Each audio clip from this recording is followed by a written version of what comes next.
چھوٹے اقدامات بڑی تبدیلیوں کا سبب بنتے ہیں۔ اگر آپ ہمارے علم کے سفر میں ساتھ چلنا چاہتے ہیں تو ویڈیو کو لائک کر کے ہمارے چینل الہدیٰ اکیڈمی کو سبسکرائب کریں اور کمنٹ میں لکھیں مجھے اللہ سے محبت ہے۔ آج ہم انشاءاللہ سورۃ آل عمران کی آیت نمبر 55 سے شروع کریں گے۔ پہلے تلاوت ہوگی۔ اذ قال اللہ یا عیسیٰ انی متوفیک ورافعک الی ومطہرک من الذین کفروا وجاعل الذین اتبعوک فوق الذین کفروا الی یوم القیامہ ثم إلي مرجعكم فأحكم بينكم فيما كنتم فيه تختلفون فأما الذين كفروا فأعذبهم عذابا شديدا في الدنيا والآخرة وما لهم من ناصرين وَأَمَّا الَّذِينَ آمَنُوا وَعَمِلُوا الصَّالِحَاتِ فَيُوَفِّيهِمْ أُجُورَهُمْ وَاللَّهُ لَا يُحِبُّ الظَّالِمِينَ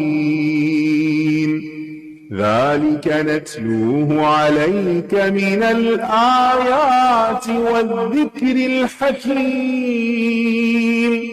إن مثل عيسى عند الله كمثل آدم خلقه من تراب ثم قال له كن فيكون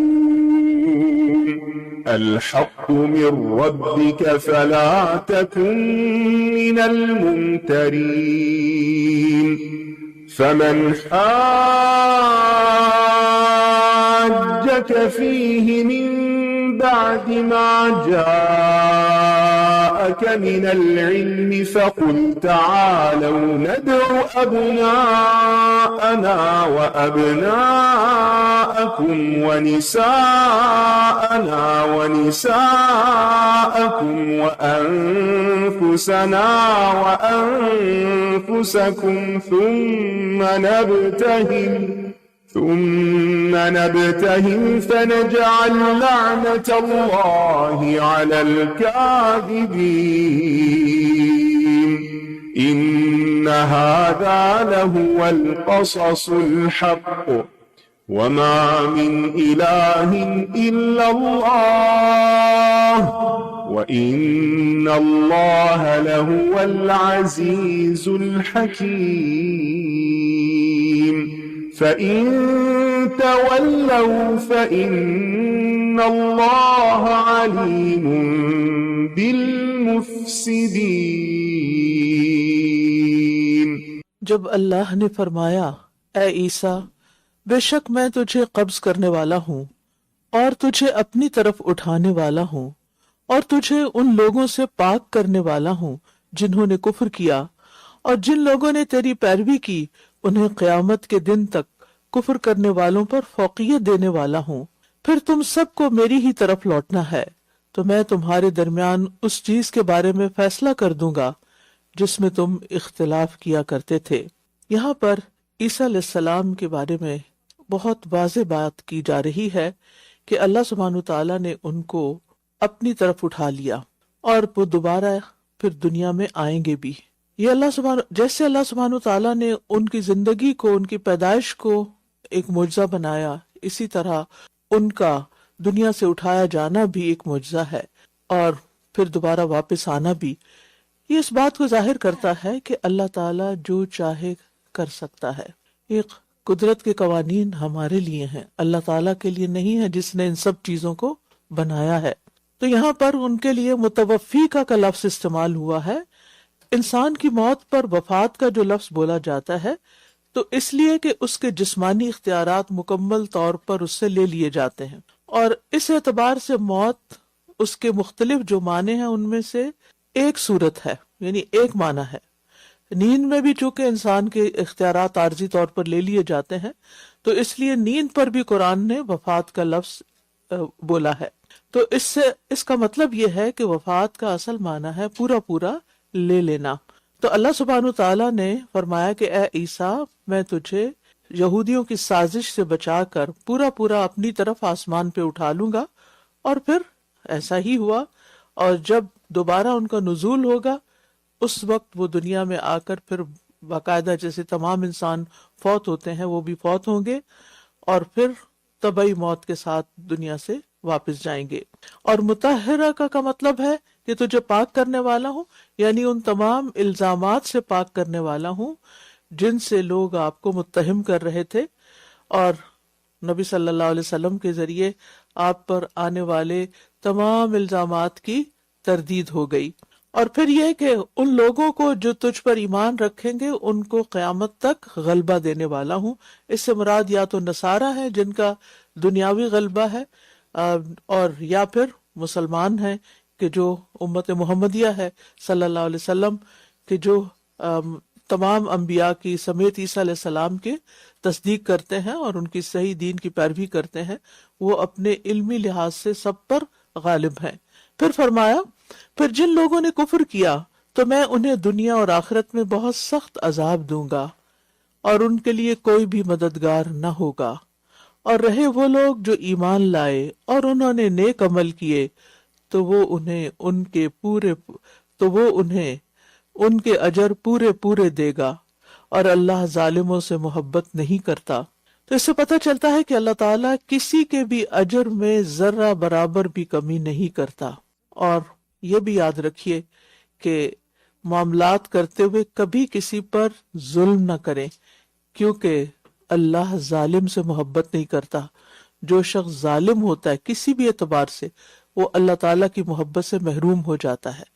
اور اس سے بڑی بدقسمتی کی بات کیا ہوگی کہ کوئی شخص اللہ سبحانہ تعالیٰ کی نظروں میں ریجیکٹڈ ہو۔ فرمایا، یہ اللہ کی آیات اور بہت حکمت والا ذکر ہے جو ہم آپ پر پڑھ رہے ہیں۔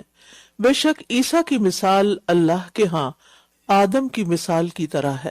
اس نے اسے مٹی سے بنایا، پھر اس سے کہا ہو جا، تو وہ ہو گیا۔ یہ حق آپ کے رب کی طرف سے ہے، تو آپ شک کرنے والوں میں سے نہ ہوں۔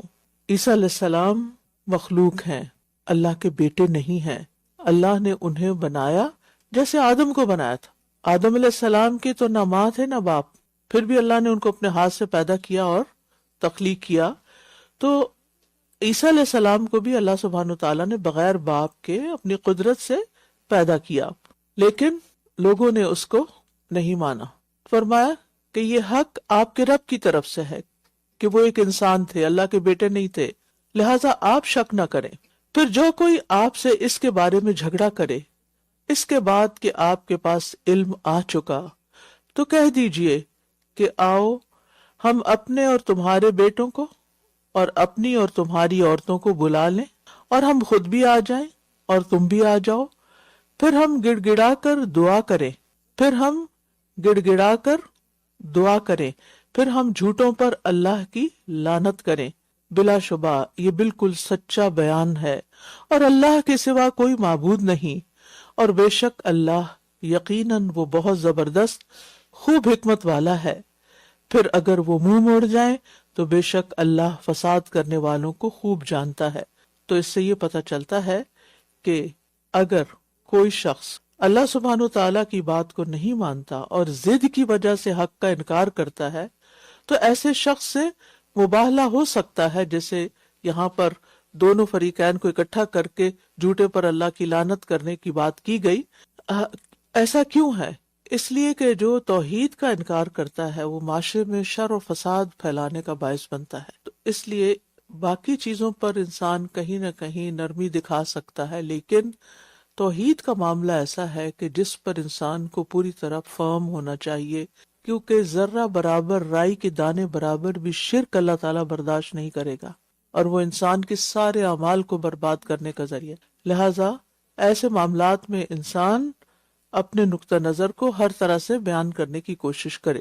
آیت 64 سے قل يا أهل الكتاب تعالوا إلى كلمة سواء بيننا وبينكم ألا نعبد إلا الله ولا نشرك به شيئا ولا يتخذ بعضنا بعضا أربابا من دون الله فإن تولوا فقولوا اشهدوا بأننا مسلمون يا أهل الكتاب لم تحاجون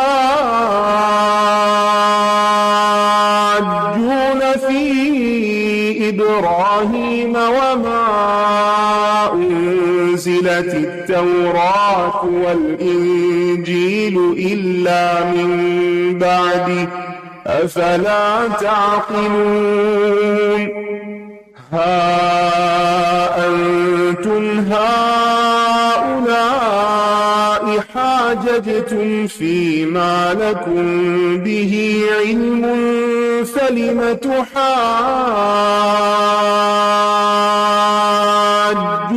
فيما ليس لكم به علم والله يعلم وأنتم لا تعلمون ما كان إبراهيم يهوديا ولا نصرانيا ولكن كان حنيفا مسلما وما كان من المشركين إن أولى الناس بإبراهيم للذين اتبعوه وهذا النبي والذين آمنوا والله ولي المؤمنين ود طائفة من أهل الكتاب لو يضلونكم وما يضلون إلا أنفسهم وما يشعرون يا